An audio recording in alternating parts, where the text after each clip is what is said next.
Assalamualaikum warahmatullahi wabarakatuh. Bertemu lagi dengan saya, Kuliah Fidriza SMSI, selaku dosen pengampu untuk mata kuliah Ekonomi Mikro 1 pada Fakultas Ekonomi dan Bisnis, S1 Ekonomi Pembangunan UPN Veteran Jakarta. Kali ini saya bersama tim teaching, yaitu Bapak Tetap Mustasya dan saya sendiri kuliah, akan membahas untuk pertemuan yang pertama atau TM1 mengenai pengenalan tentang microeconomics yang pertama atau lanjutan dari pengantar ekonomi ya, Introduction to Microeconomics 1. Nah, untuk mempersingkat waktu, marilah kita lanjutkan pada learning objective atau tujuan pembelajaran pada pertemuan kali ini.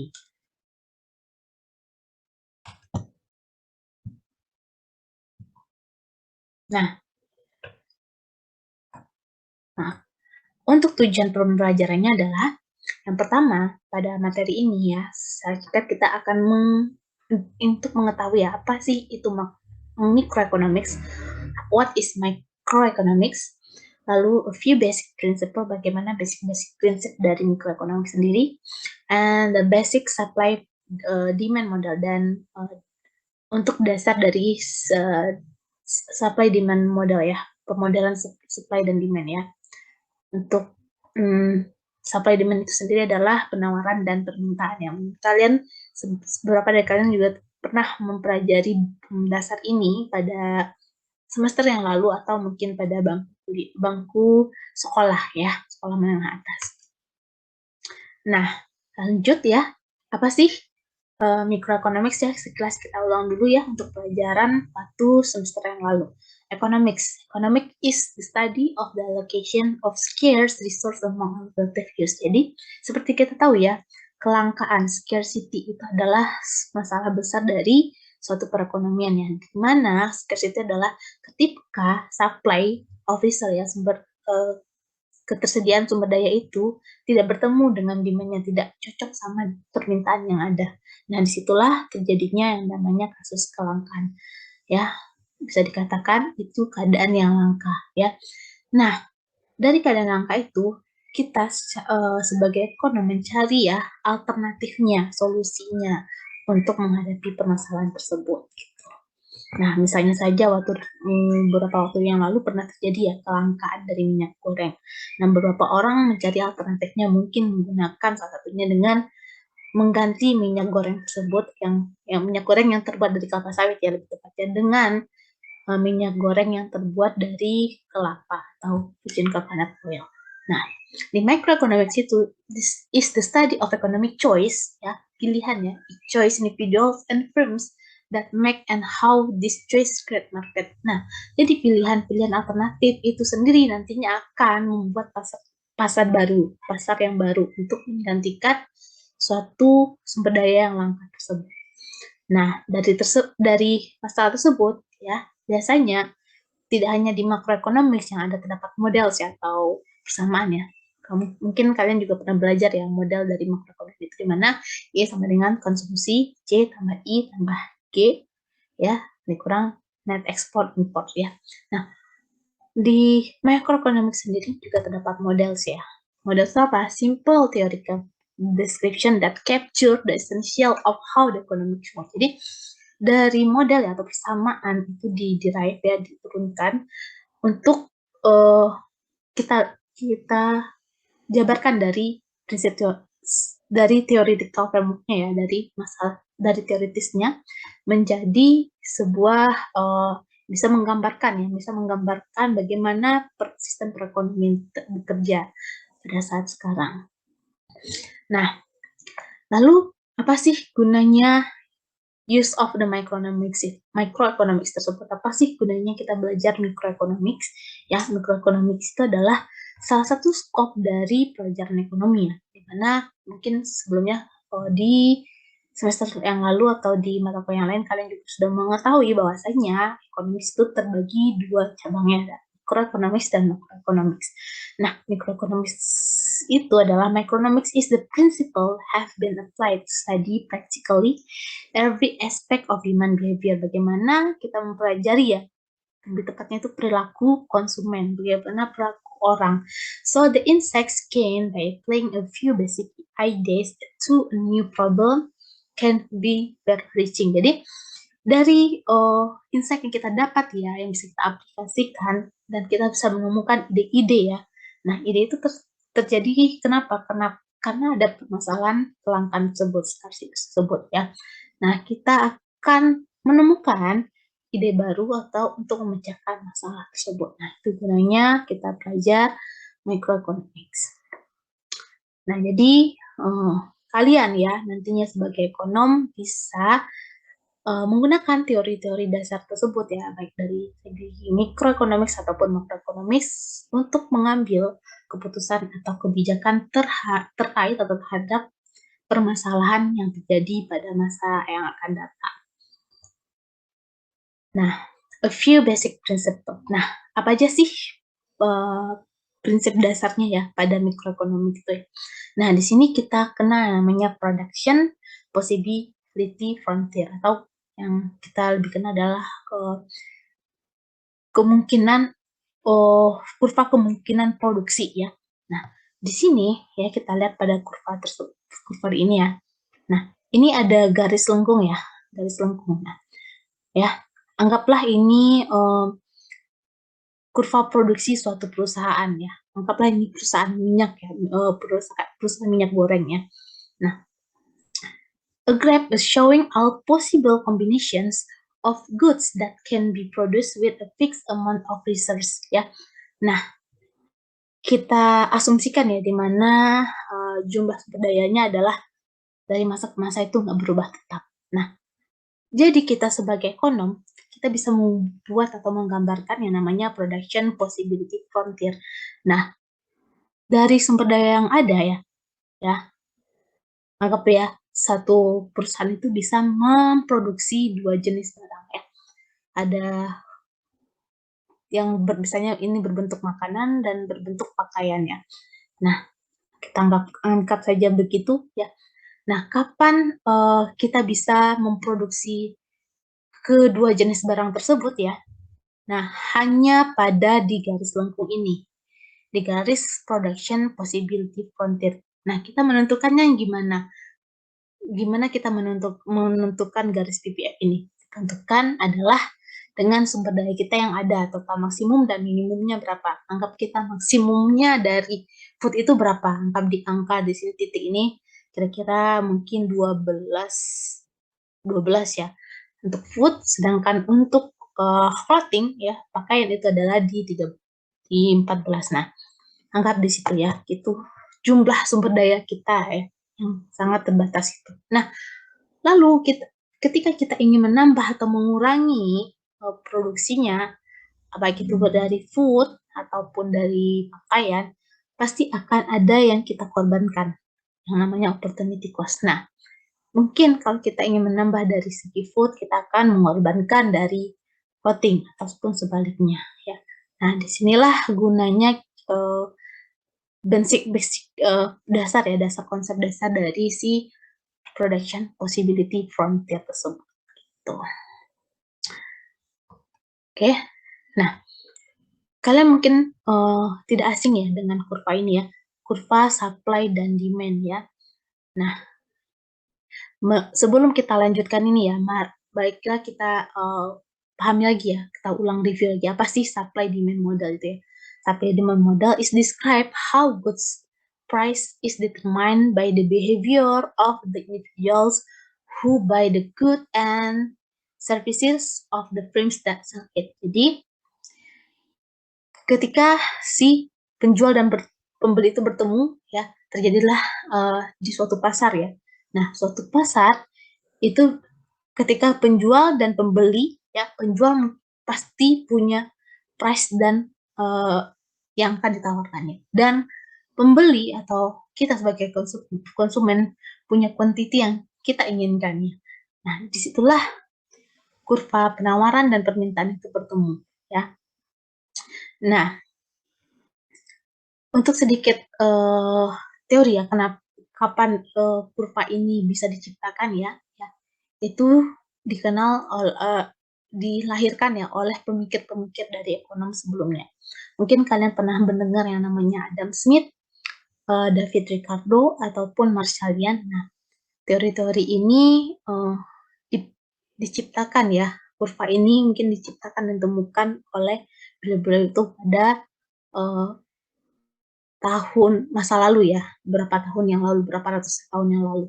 Nah, mari kita lihat dulu ya, kita review sedikit bagaimana mereka menurunkan model-model berikut dalam berbentuk kurva yang saat ini lebih mudah kalian pahami ya.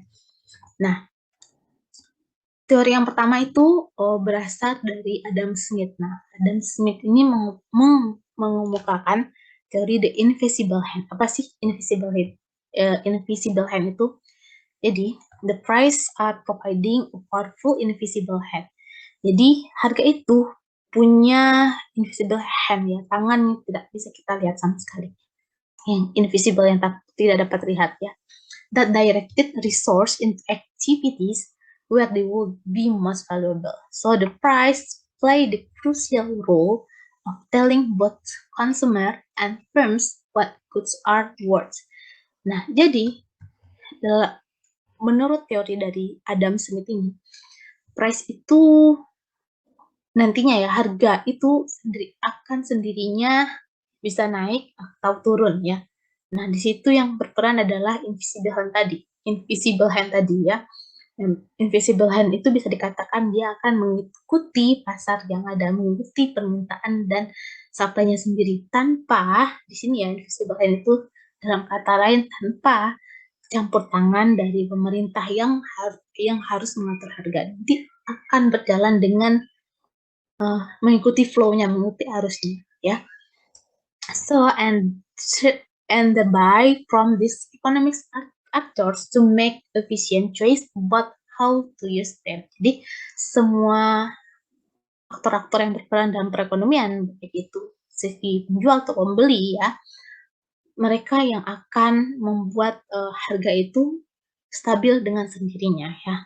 Jadi tidak perlu government intervention ya, tidak perlu campur tangan pemerintah. Nah, itulah visible hand itu sendiri. Nah, lalu teori yang kedua itu dikemukakan oleh David Ricardo dengan teori yang namanya diminishing returns. Nah, diminishing returns dihipotesiskan ya oleh David Ricardo that the cost associated with producing one more unit of goods price more of that good is produced.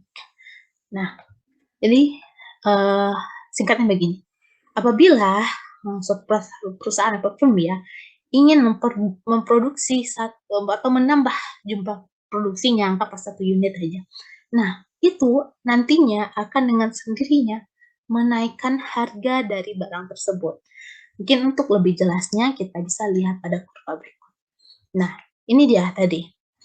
Kenapa pada gambar A, pada Smith ya, teori Smith, itu price-nya hanya di satu garis. Nah, itu tadi, itu pengaruh dari si invisible hand tersebut. Jadi, diasumsikan oleh Smith, harga itu akan sama atau mengikuti alurnya, ya. Karena tidak adanya campur tangan siapapun di sini, campur tangan pemerintah government intervention. Sedangkan, nah, David Ricardo tadi kan menyebutkan bahwa apabila kita ingin menambah suatu produksi, menambah produksi kita ya, anggaplah dari Q1 ya kuantitinya ya, menjadi Q2. Nah, otomatis dengan sendirinya harganya akan naik yang dari P1 ke P2. Itu menurut Ricardo. So, to Adam Smith, the relative price of good was determined by relative labor cost ya. Nah, itu dia ya. Bagaimana harga itu akan tergantung pada harga dari upah buruh sendiri. Ya, seperti yang digambarkan pada gambar A tersebut ya. Nah, jadi as shown in the left and the panel price would be dipistar ya, hanya tetap di sini unless something alter such cost. Dan sedangkan pada menurut teori si David Ricardo, dia menambahkan Ricardo added the concept of diminishing returns ya, konsep of diminishing returns itu ya, ketika kita menaikkan lagi, nah pada kalanya itu akan terjadi masa baliknya to these explanations in the right hand panel, right hand. Nah, jadi ketika quantity tersebut ditambah nanti dengan sendirinya akan otomatis menaikkan harga dari barang tersebut. Gitu. Nah, teori yang ketiga yang biasa kita gunakan sampai dengan sekarang ini adalah marginalism and Marshall model of supply and demand. Nah, apa sih menurut teori Marshall ini ya? Nah, Marshall believe that demand and supply together determine the equilibrium price. Ya, yang bisa kita kenal saat ini. Equilibrium point ya, ketika harga ya harga itu dan kuantitinya itu seimbang ya akan bertemu pada titik equilibrium ya. Kuantiti segini dengan harga, misalnya anggap kuantiti dengan Q star ini bertemu dengan harga yang sesuai, disebutlah the equilibrium ya, keseimbangan harga dan kuantitas ya. So the positive slope of the supply curve ya, mana supply curve ini ya, reflect the diminishing returns or increasing marginal cost, whereas the negative slope of the demand curve reflects the diminishing marginal usefulness ya. Nah, sedangkan ini yang slope-nya negatif adalah slope dari demand ya, permintaan. Nah, equilibrium itu terjadi ketika P itu bertemu Q ya pada titik yang seimbang.